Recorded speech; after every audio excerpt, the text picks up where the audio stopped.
اللہ تعالی بچوں، قرآن مجید کا مقصد معلوم ہونے کے بعد تمہارے دل میں یہ خیال آتا ہوگا کہ اللہ تعالیٰ کون ہے۔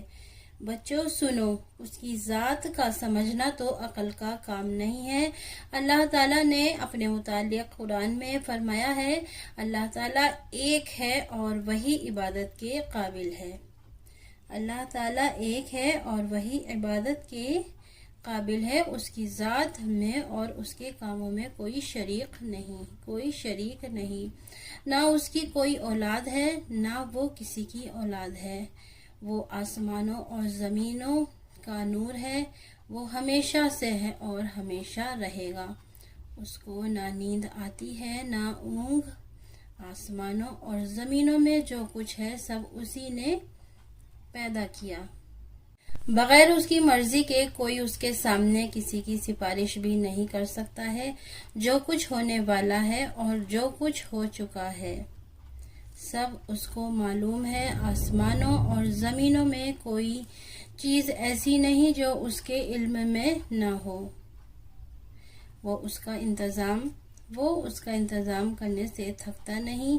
آسمانوں اور زمینوں میں جو چیز ہے وہ اس کی تعریف اور پاکی بیان کرتی ہے۔ وہی پیدا کرتا ہے، وہی موت دیتا ہے، وہی موت کے بعد قیامت کے دن پھر زندہ کرے گا۔ اللہ سب کچھ کر سکتا ہے، اس کی مرضی کے بغیر کوئی کچھ نہیں کر سکتا۔ جہاں کہیں ہم ہوتے ہیں وہ ہمارے ساتھ ہوتا ہے، وہ ہمارے دلوں کی بات بھی جانتا ہے۔ وہی سب کو رزق دیتا ہے، جس کو چاہے تھوڑا، جسے چاہے بے حساب۔ اس کے اختیار میں ہے جسے چاہے سلطنت دے، جس کی چاہے سلطنت چھین لے، جسے چاہے عزت دے، جسے چاہے ذلت۔ دین و دنیا کی سب بھلائیاں اسی کے ہاتھ میں ہیں۔ وہی اولاد دیتا ہے، جسے چاہے بیٹے دے اور جسے چاہے بیٹیاں، جسے چاہے دونوں اور جسے چاہے کچھ نہ دے۔ وہ کسی کو بھلائی دینا چاہے تو کوئی اس کو بدل نہیں سکتا، اور جو تکلیف کا مستحق ہوتا ہے اسے بدلنے والا بھی کوئی نہیں۔